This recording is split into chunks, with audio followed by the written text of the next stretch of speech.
As of today, I will be living here at Mother Base. Now my real trial begins. Zadornov was paying my room, board, and tuition, but he has since been captured. I told the man that with no more money from the KGB, I could no longer afford school. He bought my story, and when I said I would be willing to work, he took pity on me and let me stay. For some reason, Miller really pled my case. That was helpful, but the man is still a fool. His men are no better. They think their training makes them strong, but that kind of strength is nothing in the face of true power. And better yet, they wait on me hand and foot, believing I am just a schoolgirl. Looks like I won't be working too hard after all. Just today, while scouting out the living quarters, I saw a group of them in the corner of the deck making a fuss. Going over for a look, I saw they were feeding a kitten. A bunch of grown hard men, and they're the ones acting like schoolgirls. Look, isn't he cute? What is wrong with them? Disgusted, I just nodded and smiled. I must stay in character after all. I indulged their chit-chat for a few moments. Then one of them asked me to give the thing a name. They had just taken it from its mother. I named it Nuke. I improvised some nonsense about how our compassion for living things can help prevent wars. The men gave me a little fish. I held it out in my palm and the kitten happily ate it up. What a pathetic, feeble creature. It sickens me.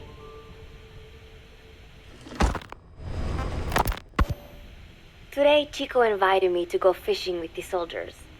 I suppose finding one's own food does have its merit, but I prefer not to be involved in such a degrading task. And their prattling on about fishing being fun is nonsense. I'm not here to find playmates.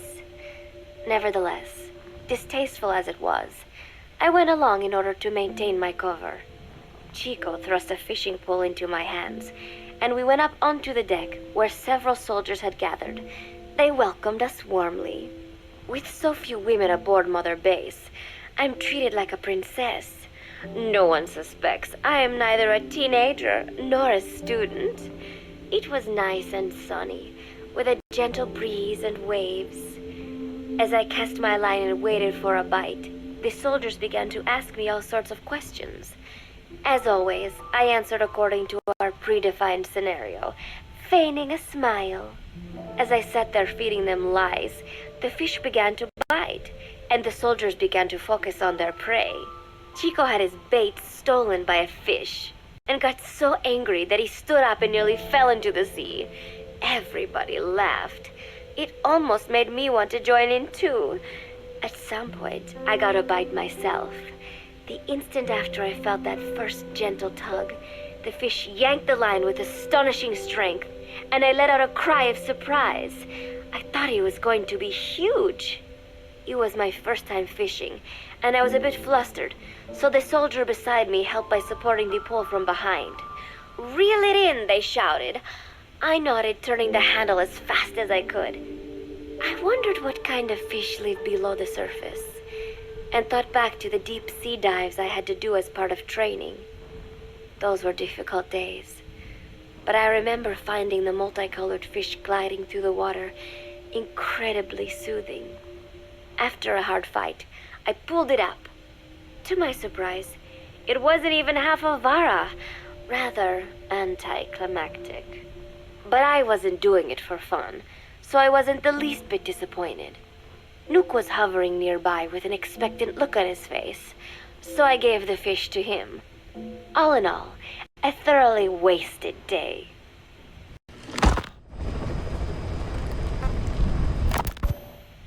Preparations are coming along nicely. No one suspects me of being the one to let Zadornov out of his cell. Today, Amanda and I taught Cecile how to make gallo pinto. It is a simple home-cooked dish consisting of black frijoles mixed with arroz. It is well known throughout Central America, not just in Costa Rica, so it is no surprise that a Nica like Amanda would be good at making it. But I was raised in the States from a very young age, and can hardly even remember my mother's gallo pinto. Having to make chit-chat with that clueless bird lover and the so-called revolutionary was excruciating. And, clueless or not, I will need to be especially careful around Cecile, the one who actually recorded that tape. Thankfully, Miller and his men seemed to believe I mistook the tape I found for one my friend made. In any case, one can never be too careful. Anyway, the three of us minced garlic and herbs, then cooked them in a pot with frijoles we'd soaked overnight. While waiting for them to cook, we sautéed onions and arroz in a frying pan. Cecile worked the frying pan according to Amanda's directions, but seemed a bit glum. She does have a knack for cooking, though. She is French, after all. We added water to the pan and watched the arroz begin to steam. While we waited, Amanda shared memories of her mother with us. They had been separated because of samosa, but the taste of her mother's cooking was still fresh in her mind. When the frijoles were ready, we drained the water, stir-frying them with the rest of the vegetables. Quite a complicated process for home cooking. Nonetheless, it kept them occupied. The longer we sat and talked, the greater the chance of my arousing their suspicions. With women, it is not enough to just bat your eyelashes and giggle. It takes a lot of effort to divert attention. When the arroz was done cooking, we folded it into the frijoles and added salsa, stirring the mixture as it simmered. At this point, for some reason, the conversation turned to romance. Why does it have to be that way whenever women get together and chat? Cecile fancies herself to be well-versed in such matters, and gave Amanda all sorts of advice. It was harmless enough, until, to my irritation, she began pestering me whether there was anybody I liked. Not right now, I said, trying to dodge the question. But she pressed on. It's Snake, isn't it? I gritted my teeth and played it coy. Maybe. Cecile nodded and giggled. He is pretty sexy, isn't he? What a ditz. It's all I can manage to just survive. The thought of romance has never once crossed my mind. I have no interest in that kind of man. Soon enough, a rich aroma began to fill the room. The gallo pinto was ready. New came over and rubbed up against our legs, looking for a handout. Unfortunately, it was not the kind of food a cat would like. We let a few of the soldiers have a bite, and then headed off to the mess hall. The home-cooked flavor we'd achieved was a big hit with the men of MSF. Not that we are trying to impress them or anything. Even I could manage a dish like that. Snake enjoyed it too. Let me make this absolutely clear. I have no interest in that man. Football, or soccer as it is known in the States, is extremely popular here. It has not caught on yet in the US, but it has legions of rabid fans all across Latin America. These fans can get so rowdy that it is commonly believed El Salvador and Honduras went to war in 1969 over scuffles in a soccer match. In reality, tensions between the two countries were already high. The match was merely one of the sparks that set them off. But these people are so passionate about this sport that the story seems plausible. Predictably, many of the soldiers here are fans. They have apparently divided themselves into Costa Rican and Nicaraguan teams and started playing each other. To play, you need a ball and 2 goals. The R&D team built and set up simple goals on the deck. I had absolutely no interest, but Chico insisted that I come and watch.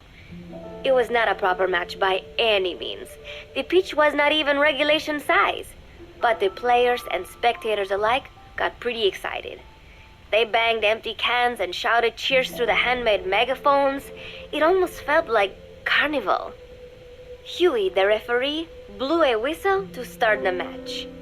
The soldiers' training has left them in excellent physical shape, but they lacked the honed skills of professionals and their play was quite rough. Midway through, one of the men collided with another. They started shouting at one another, but Huey stepped in. I thought we had forsaken our countries, become one with the earth, he said, quoting Snake. We are not competing for national pride here, and we are not fighting for the good of any one country. This is not a war. Soccer is a peaceful sport, am I right? The soldiers nodded. They know the pain of war, and they share Snake's vision. Perhaps that is why all this resonates with them. Team Costa Rica was down a man, and somehow I was picked to fill in. Costa Rica had the advantage up until that point. I suppose Huey wanted to keep it balanced.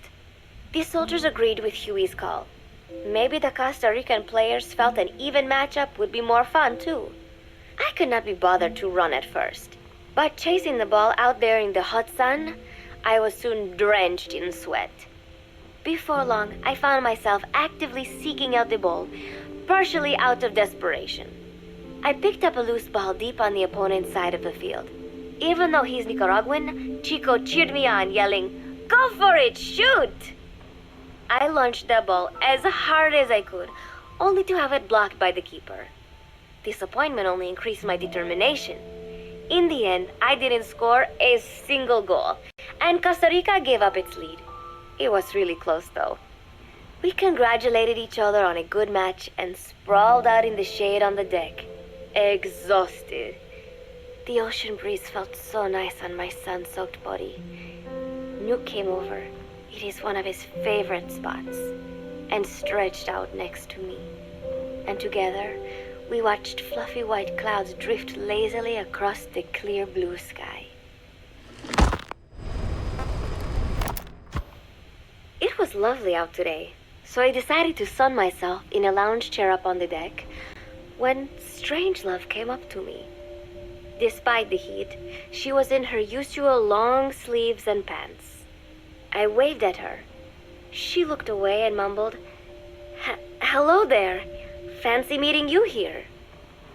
I asked if she needed anything, feeling her eyes creeping up and down my body like she was savoring it. Finally, she swallowed and said, "You have such beautiful skin."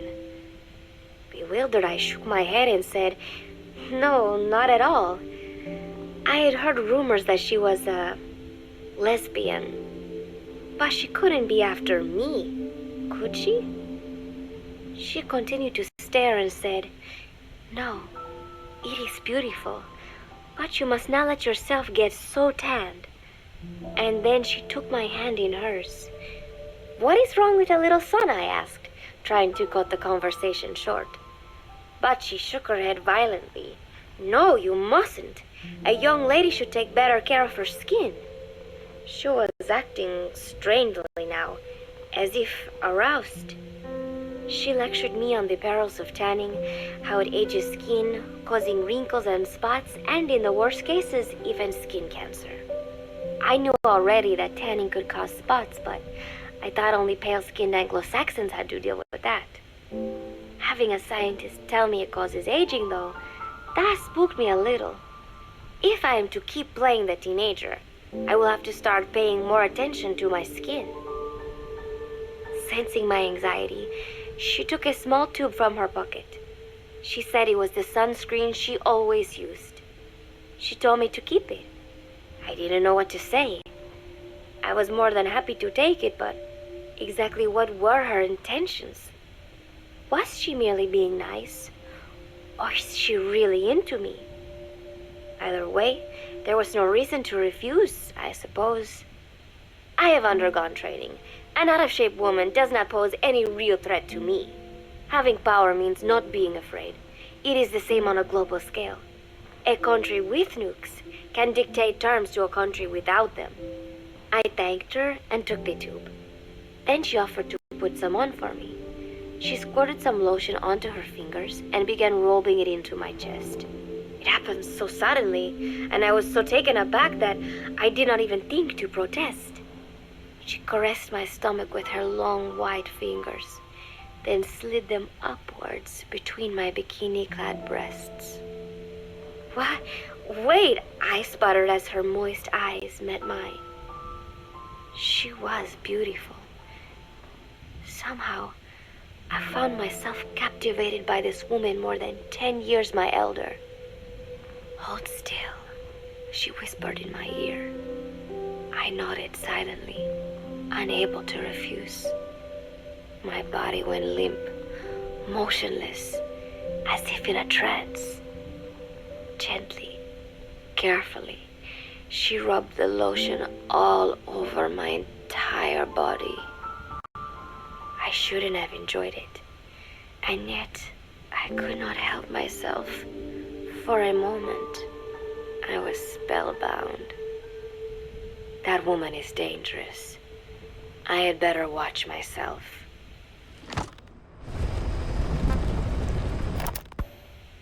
Protecting one's health is an important part of any agent's job.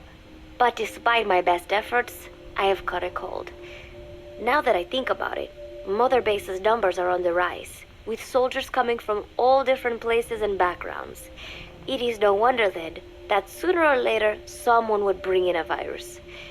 That said, what I have got is just a common cold. The medical team said I'd need a few days rest, so I've been restricted to my room and put on bed rest.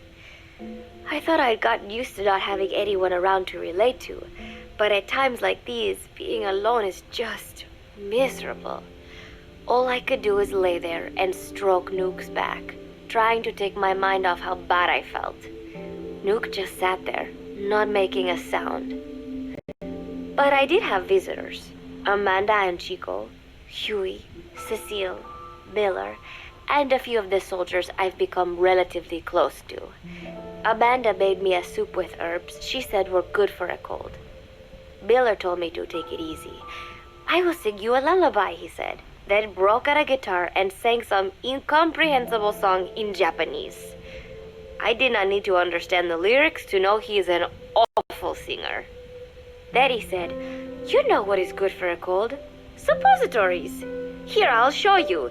He began to take off his pants, so I threw my tissue box at him to make him go away. Then Strangelove showed up, saying she had some miracle Indian cure. "It is got eucalyptus extract," she said. "It works best if you rub it into your chest." And then she tried to take off my nightshirt. I whacked her with my pillow, and I got rid of her. Chico brought me a little flower in a cup. It had been growing in a little bit of earth that probably found its way on board, stuck to something else. "I found this on the deck. Here, you can have it." He tried to act nonchalant, but I am pretty sure he's got a crush on me. None of them understand. If they thought these little visits would cheer me up, they were wrong. Tonight, Snake himself came to my room. Like the rest, he believes I am just a schoolgirl and treats me as such. "Why did you abandon your country?" I asked him. "Why create the MSF?" Of course, I knew the answers already, but I wanted to hear it from him. As I had imagined, he was not exactly forthcoming. All he would say is that his country abandoned him because all he could do was fight, and that is why he needed the MSF, because that is all he is any good for.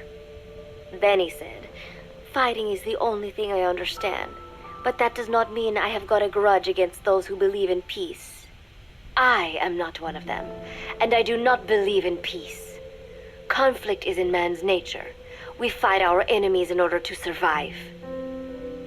Maybe we are not so different after all, he and I. But that is exactly why I'm going to have to kill him, or else he will have to kill me. When I stop and think about this wretched existence, being killed by a man like that suddenly does not seem like such a bad thing.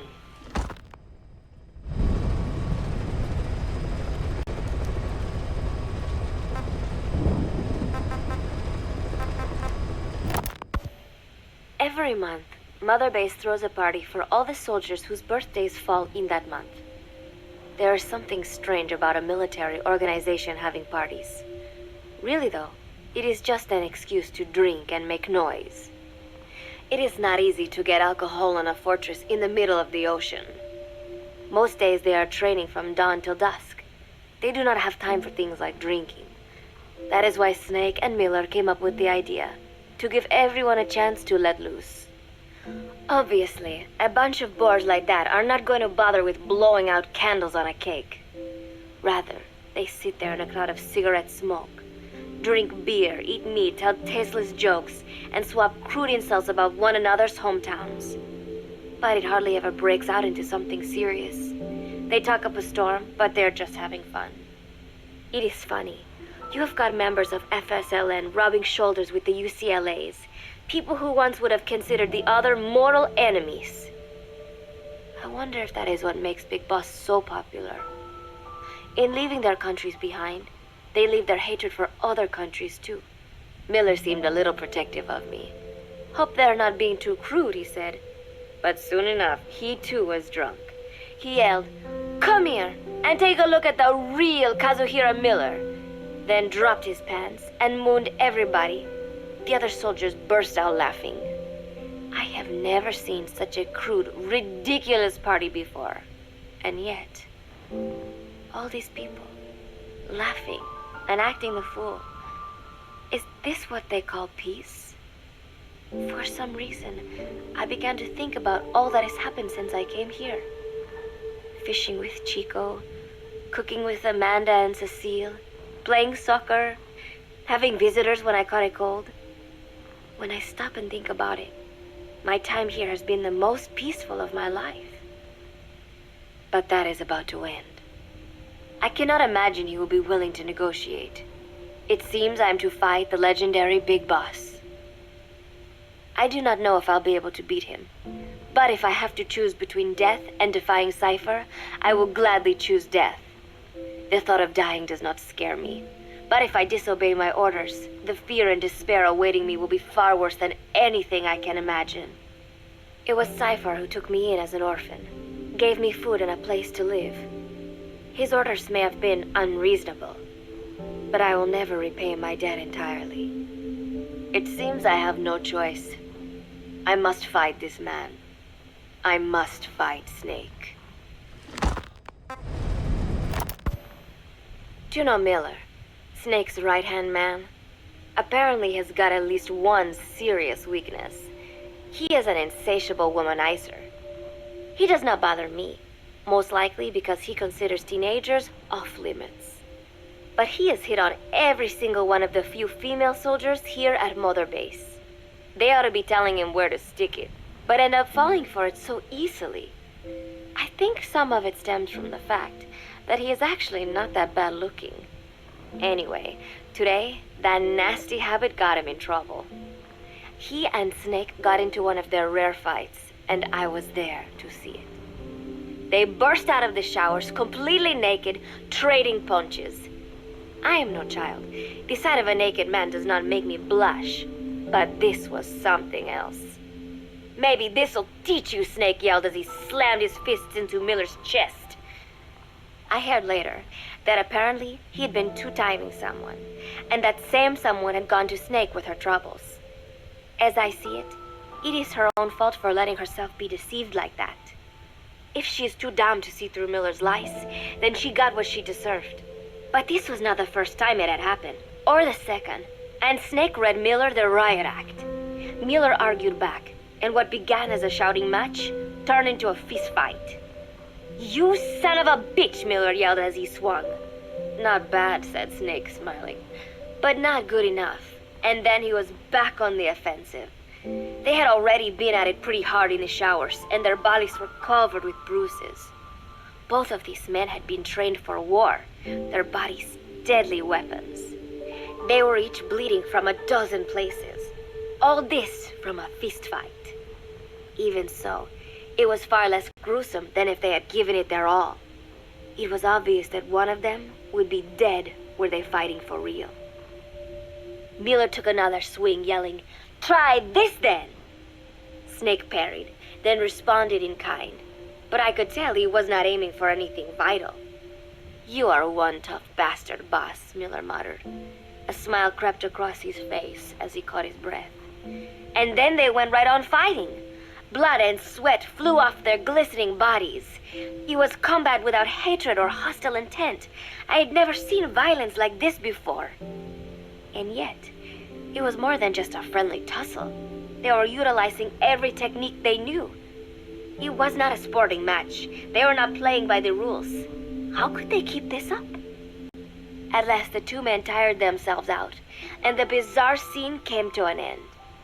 They looked at each other's battered bodies, and then burst out laughing, embracing and congratulating each other on a good fight.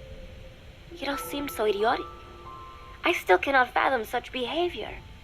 But somehow, I got the sense that for all his womanizing, Miller really only trusted one person, and that was Snake. There was no way I could ever come between the two of them, and at that thought, I began to feel as if I had lost.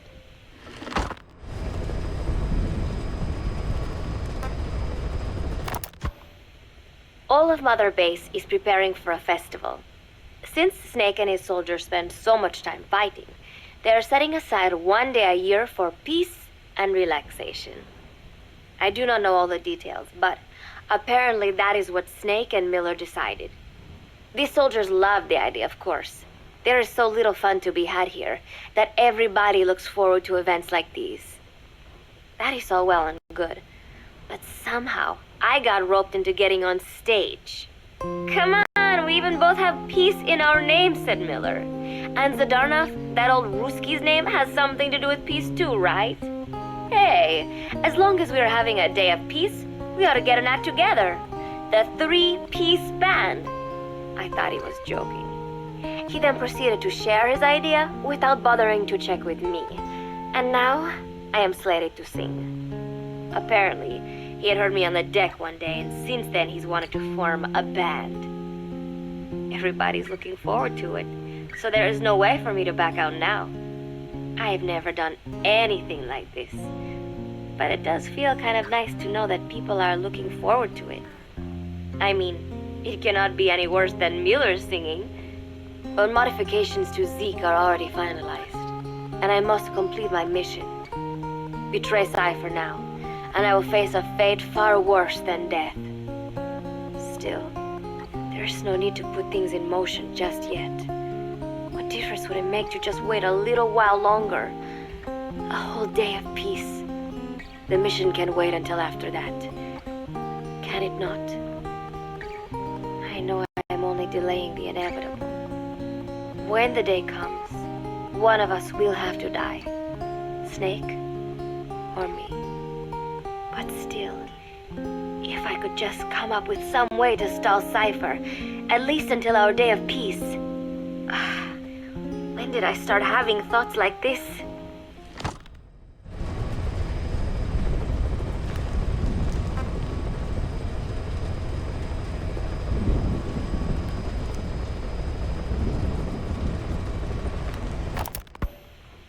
My cover is blown. They know nothing of Cypher or my true objective, but they know I am a spy. There is no more time left. I must act now. I must complete my mission. How did it come to this? All I wanted was 3 more days. Just 3. Miller's already finished writing the song. It is called Love Deterrent. It is about a girl who cannot express her true feelings. I have been practicing. I am no pro, but I was pretty sure I would do a decent job. And now this. Cypher found out that Zeke was complete. He must have someone inside Mother Base besides me, spinning his tightly wound web of control, leaving no room for individual will. Typical. When they found out Zeke was complete, I was ordered to execute the operation immediately. If I was going to enjoy just one day of peace, I had to ensure the plan could not move forward. I tried to sabotage Zeke. I thought by damaging the drive system, they would have no choice but to delay their plans. I waited until midnight, and then snuck into the hangar. There would be trouble if it looked like sabotage. I selected one of the drive system's load-bearing parts and carefully worked to warp its shape. The leg's drive system requires a high degree of precision to operate. Even the smallest deviation would have done it. Then, Chico walked in. Maybe it was one of those nights where he could not sleep. In any case, he saw me, panicked, and took off running. It would have been easy to kill him, but I could not. I know he likes me. It is not as if I would ever have an interest in a child like him. But I could not pull the trigger. Not at him. Not in the back. Will he tell them? Or is there a chance he will keep it a secret? Protect me? No. He knows now. Knows I am not who he thought I was. He ran without even questioning what I was doing. There is no chance he does not know. And soon, all I have built here will end. And if Cypher has another agent among them, if he finds out I tried to sabotage Zeke, this place will no longer be my heaven. Then it is settled. I make my move now. Chico walked in before my sabotage was complete, so Zeke should still be operational. It might not run at full speed or power, but I do not have time to fix that. Without Zeke, I do not have a chance in hell of winning. I must act fast before Chico sounds the alarm. I knew it would come to this. I just did not think it would be so soon. It is time, Zeke. Metal Gear Zeke. Activate.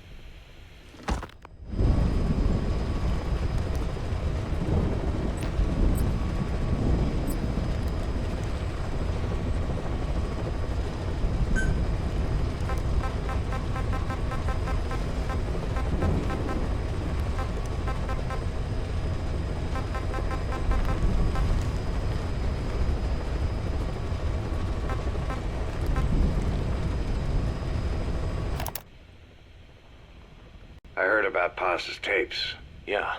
Why do you think she'd leave him behind? And that diary? Whatever it was, her commitment was wavering. That much is clear. So she was leaving clues to help us. No way to know for sure. And the ocean's not giving her back.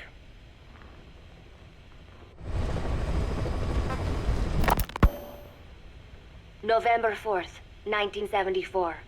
At the outskirts of Barranquilla, Colombia. Contact with Big Boss successful. Zadornov posed as my professor, but Big Boss took one look and knew he was KGB. However, he does not seem to suspect me. To him, I am just a peace-loving student, and another victim of the CIA. We asked him to drive the CIA out of Costa Rica. To him, this means betraying his country. His forces are smaller than anticipated. They drift from place to place with nowhere to call home.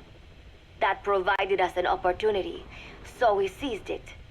Zadornov offered them a plant off the Costa Rican coast to use as a base. As expected, Miller jumped at the chance. Although initially reluctant, Big Boss came around when Zadornov played him the tape. All because the voice on it sounded like his mentor, the boss.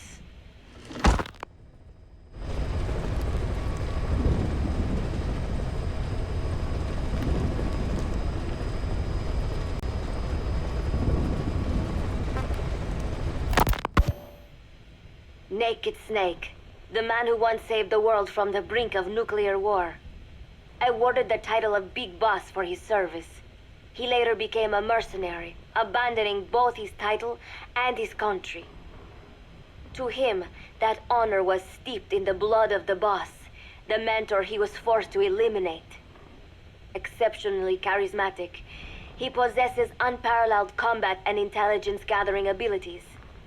His only discernible weakness is her. This operation hinges on how effectively we can exploit that.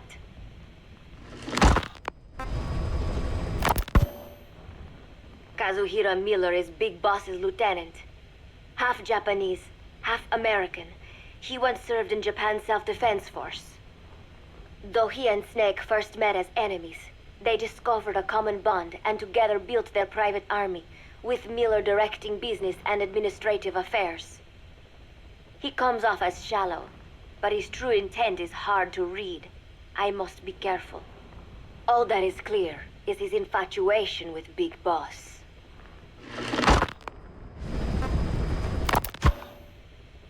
With East and West fighting over its control, Central America is now the most contested region on Earth.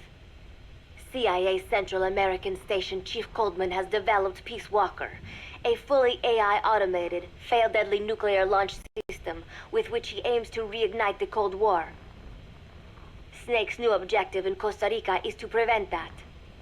Zadornov's, or should I say, the KGB's plan is to play the two sides against each other, turning the entire region red. Not one of the three parties realize they're all just pawns in Cypher's hands. Cypher watches all.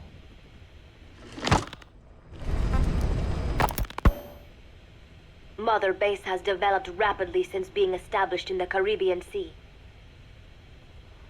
They recruit more personnel daily, and already their mercenary services are turning a profit.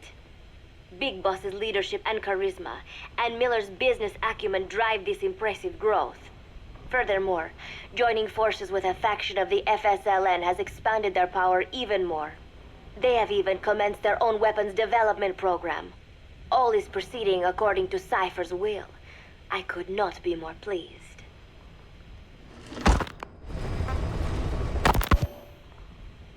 Snake's pursuit of Peace Walker led him to an AI modeled after the boss's thought patterns.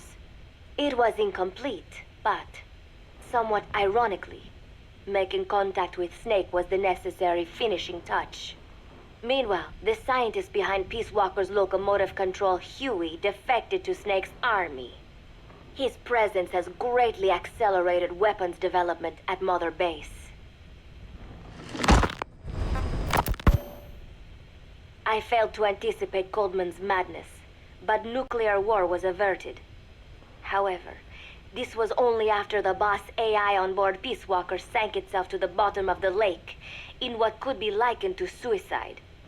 The boss laid down her gun, choosing to sing for peace instead, and Snake, himself a gun, parted ways with her. In doing so, he reclaimed the title he once abandoned.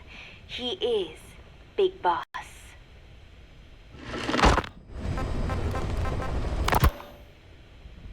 Zadornov has been detained.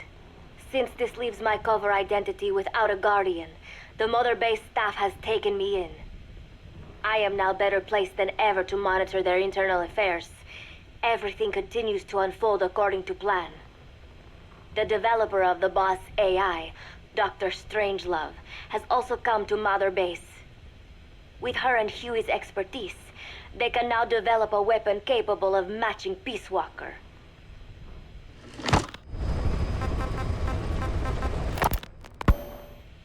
Development on the bipedal weapon is now complete.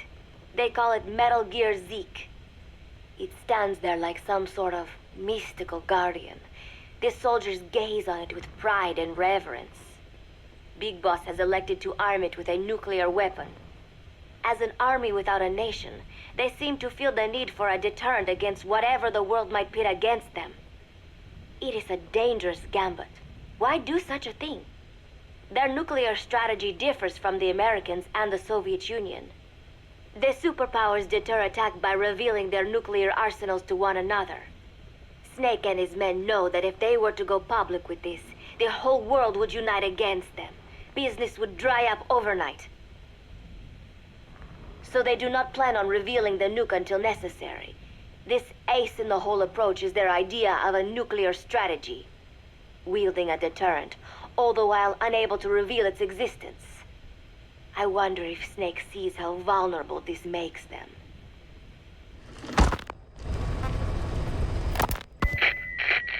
Yes. Hijack Zeke? Yes, I did indicate that to be our leverage. But I cannot imagine his agreeing to that now. But did you not raise them to safeguard your governance without borders? No. I have not forgotten. Cypher watches all.